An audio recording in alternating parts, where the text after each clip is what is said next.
he's just keeping that watch and break. We know that he's always strong at races with grass. We've seen it all the way through the season, and then he's able to manage that tire well with the WSBK. But for him, he doesn't quite look like he's got that speed at this point to be able to put the pressure on the Iannone, but we're still very good in this race, only at a quarter distance. Wow. Bautista, though, 4 seconds is a big margin out there. Andrea Iannone, he's ran off the circuit altogether. He's dropped down, I can tell you, to 12th position. So Iannone dropping behind the likes of Rinaldi, Gardner and Ray involved in their own separate squabble of 9th place. So Rinaldi, Gardner and Brad Ray, I should say that is, getting himself into the top 10 positions as we watch the reactions of the top team. Ducati pit box. They've seen their man Alvaro Bautista come through on Ica Lecquona. We ride on board with Alvaro Bautista carrying that third of the 2024 season. Gets underway.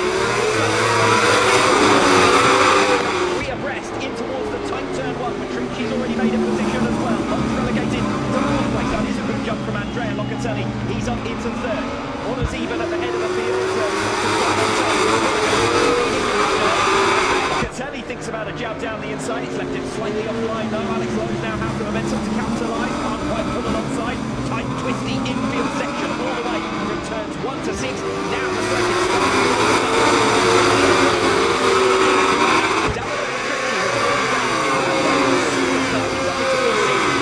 Back gaining ground as well early on. He's into 7th. BK and Lecquona on the Hondas, relegated down to 8th and 9th positions. As we see them make their way through turn 8 for the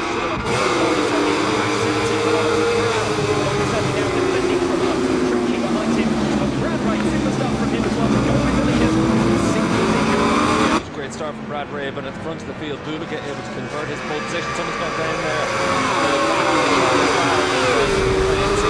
But for Bulliga, it's Tito Rabat after a really strong start from the weekend. That's a shame for Rabat. How much space Bulliga has already. That's going to be tough to make that. Petrucci through on lows, that's for 4th position. And another place gained by Davide Petrucci. Back to where he originally qualified from Henry. 3rd position behind Bulliga and Iannone. And he's got to do it with a minimum of fuss. He wants to clear Locatelli swiftly because he considers himself a contender for the race victory. Certainly the pace we've seen so far this weekend from Petrucci suggests he could go in those positions, but he's got to get through quickly on Andrea Locatelli here. Yeah, Bulliga's had a couple of tenths in the second and over and that's why it was so important for someone to be able to get in front of him at the start. Iannone was unsettled on the line. He was moving around the speed a bad start, and then he's been able to recover to get himself that second position. But does he have enough speed to be able to bridge that gap to Bulliga and be able to overtake him? Petrucci does. A bit of a wobble coming off turn 6 for Andrea Davide Petrucci is certainly able to take the top of the line. To come through for 4th position, a lap ago in towards turn 11. That is the fate of overtaking hotspot here in Cremona. Yeah, especially if you've got that it's a strong bike on the straight. Petrucci is really just trying to give himself that chance to make a move somewhere, but he needs to be tight through this point of the track. So then he can set up that move down in towards turn 11. Never shy, is he, Danilo Petrucci? And now he's going to attack Andrea Locatelli into 4th. Petrucci re-establishes himself back in his original qualifying position. The problem for him is the 2 leaders have managed to break away. A second is the gap now to top spot. Nicola Bulliga. Yeah, third Locatelli lost a bit of momentum through 11 and still had to go on that at the front of the field though. Bulliga have a second in hand, but last time around in the final sector, Bulliga made a lot stronger to be able to close down that little bit margin. Andrea Locatelli certainly higher up the order than he has been in recent rounds. 2 very disappointing rounds in a row for him and indeed for Yamaha. But 4th position looks vulnerable there as Iannone catches Bulliga by surprise on the swing back. And the change of direction of Iannone hits the front of Nicola Bulliga at the end of the open sector. That slightly different tyre to Iannone, and you can see a big look over his shoulder to see that it's Petrucci behind him. But Bulliga's tyre is all about being able to make sure you've got that right on the straight as well on the exit of corners. Even though he's hit the front now, it's not going to be that easy to stay. Wide on the exit, and Alex Lowe's has punished him through 4th position. So now Iannone leads, Bulliga 2nd, Petrucci 3rd, Lowe's in 4th position. And that's exactly how they qualified in the Superbike session earlier on today. With one notable exception, Andrea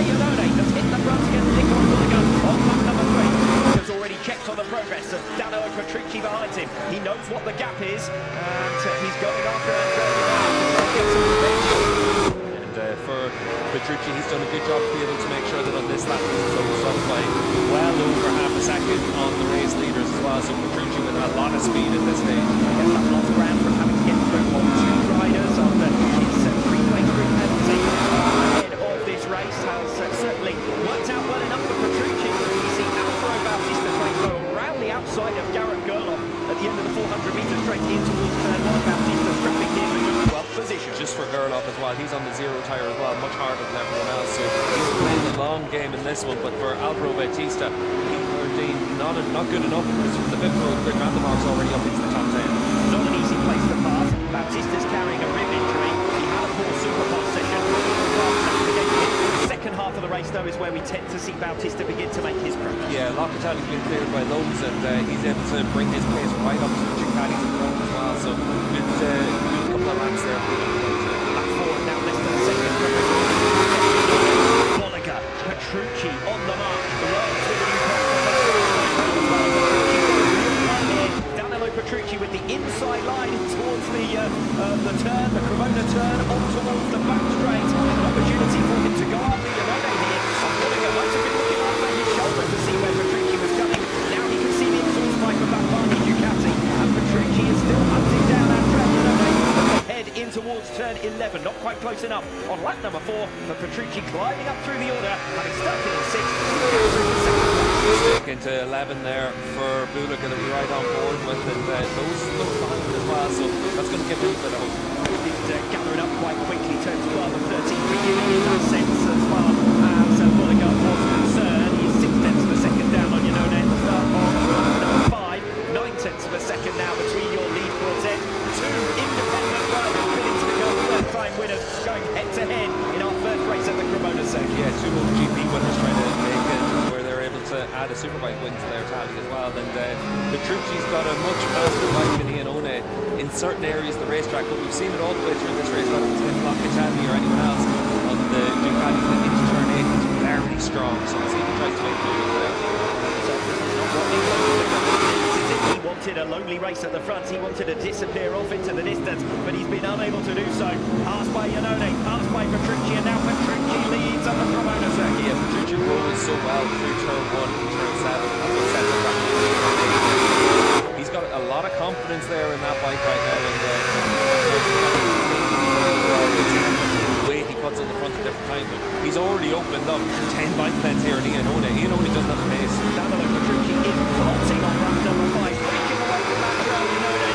Third position with Nicola Bullock under pressure from Alex Lowe.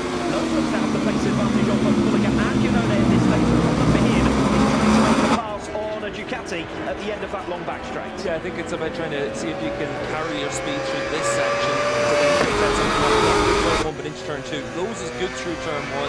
He carries a lot of rolling speed through there, but you can see there just that short 400-meter straight. He already loses 3 or 4 bike lengths immediately there, so it's so tough for Lowe's to try to do that. With them nicely though, still only a second between your lead quartet and Iannone. We've seen it before, when he does lose a little bit of ground, he's often able to dig in and find something extra recover. He doesn't always drop back once he starts to lose ground. We'll see if Iannone can recover here against Danilo Petrucci. Enticing squabble up at the head of the field here. Yeah, it really is, and then Locatelli's doing a good job around about a second back of them, and then the two Hondas. JPBR is worth keeping an eye on because the Honda uses its tyre very well, and he might well be able to keep himself in contention there. Bad news for Sam Lowe. He was just on the fringes of the top 10 positions at the time of that spill. Lap number 6. Alvaro Bautista for the record promoted into 11th place. His teammate Nicola Bullock, second in the World Championship standings, is on the third on track at present. Leaves Cremona still as the championship leader. Yeah, and for Bullock, he's just keeping that watch and bring. We know that he's always strong as races progress. We've seen it all the way through the season, that he's able to manage that tyre well with the Ducati.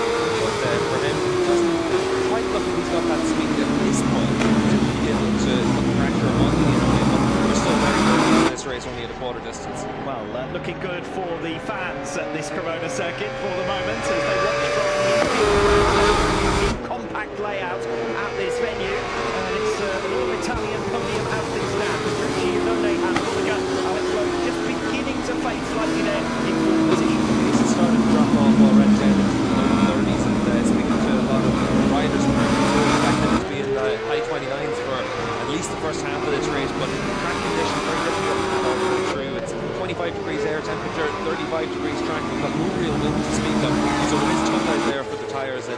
maybe it's already having a bit of an impact. Crucial for Danilo Petrucci. He did exactly what he needed to do in the early laps, made that progress as swiftly as possible. He's now got clear air in front of him. He can manage his pace and manage that tire.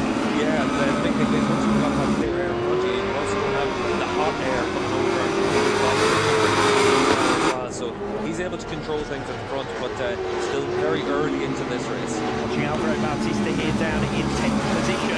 Bautista, you've seen at times, if you can just click in Superbike, would be back to his winning way. Around, but at the moment the gap's a second to Michael Van der Poel. 5 seconds down on the race leader, and we're only coming up to a third of the way through the race. So for Bautista, even at this stage, it's impossible to bridge that gap. Obviously, they might be able to find those 2, 3, 4 tenths of a second around here, like you might have seen like before. Here it's a lot. Yeah, and it's on the track as well.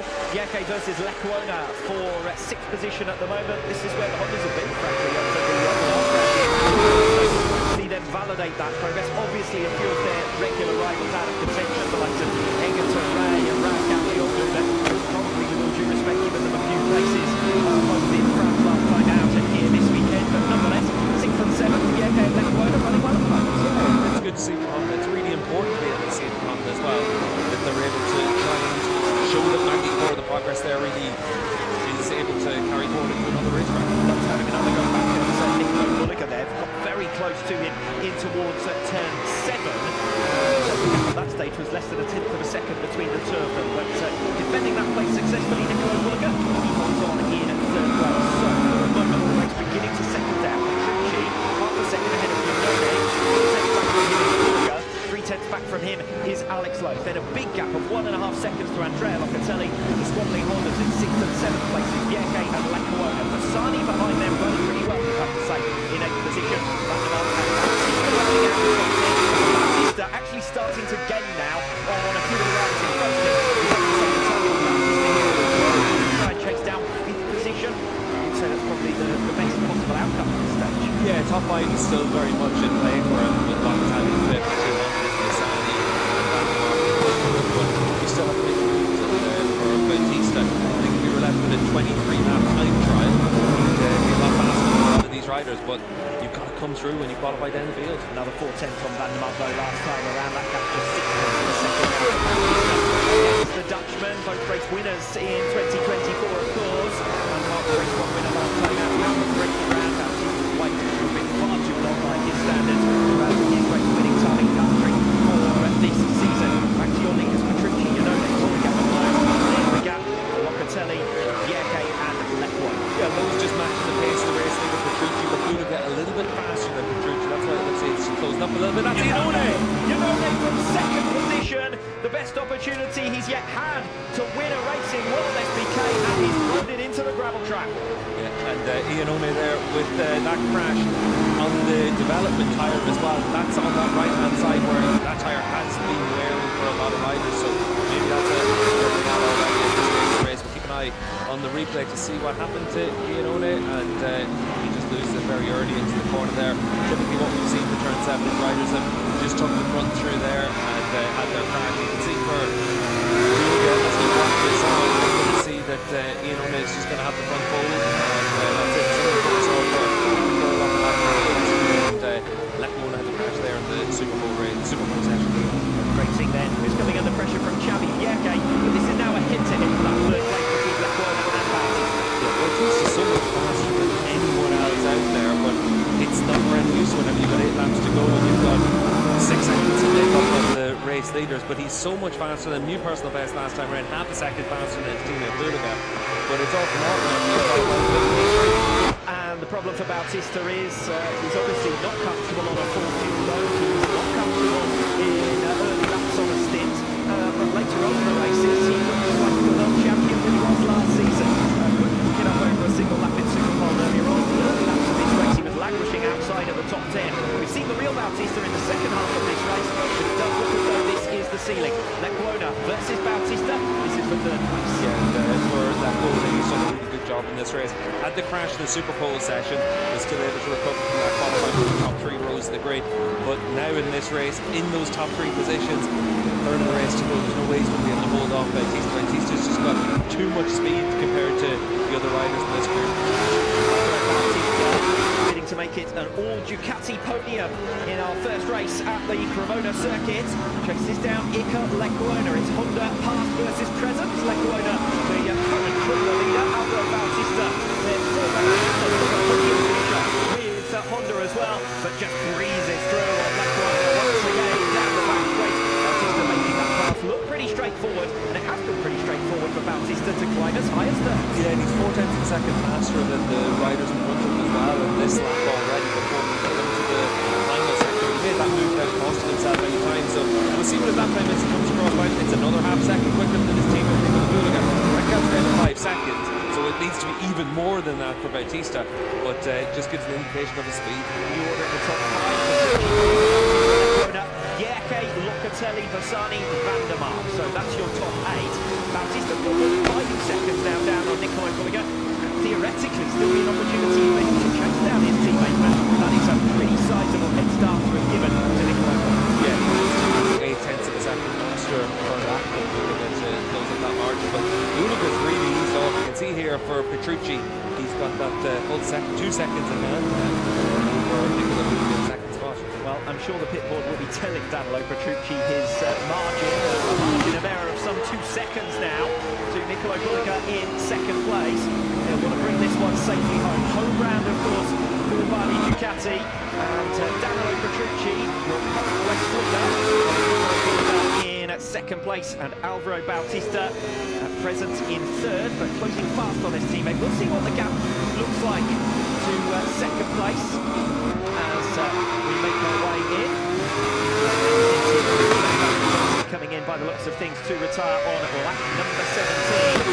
Petrucci leads by 2 seconds over Nicola Bulega. 4.4 seconds now is the gap to Alvaro Bautista. Lecuona in a full position, not being dropped by Bautista, you'd have to say, too dramatically, but he looks like Bautista's the man on the back. Yeah, Bautista another half second on this lap as well. The gap now down to 4.2 seconds between his teammate. And we'll see if he's able to keep those and add up. Just for Bautista though, 4 seconds is a big margin there. Andrea Locatelli, he's ran off the circuit altogether. He's dropped down, I can tell you, to 12th position. So Locatelli dropping behind the likes of Rinaldi, Gardner and Ray, involved in their own separate squabble of 9th place. So Rinaldi, Gardner and Brad Ray, I should say that is, getting himself into the top 10 positions as we watch the reactions of the Rubicon team. Ducati pit box. They've seen their man Alvaro Bautista come through on Iker Lecuona. We ride on board with Alvaro Bautista carrying that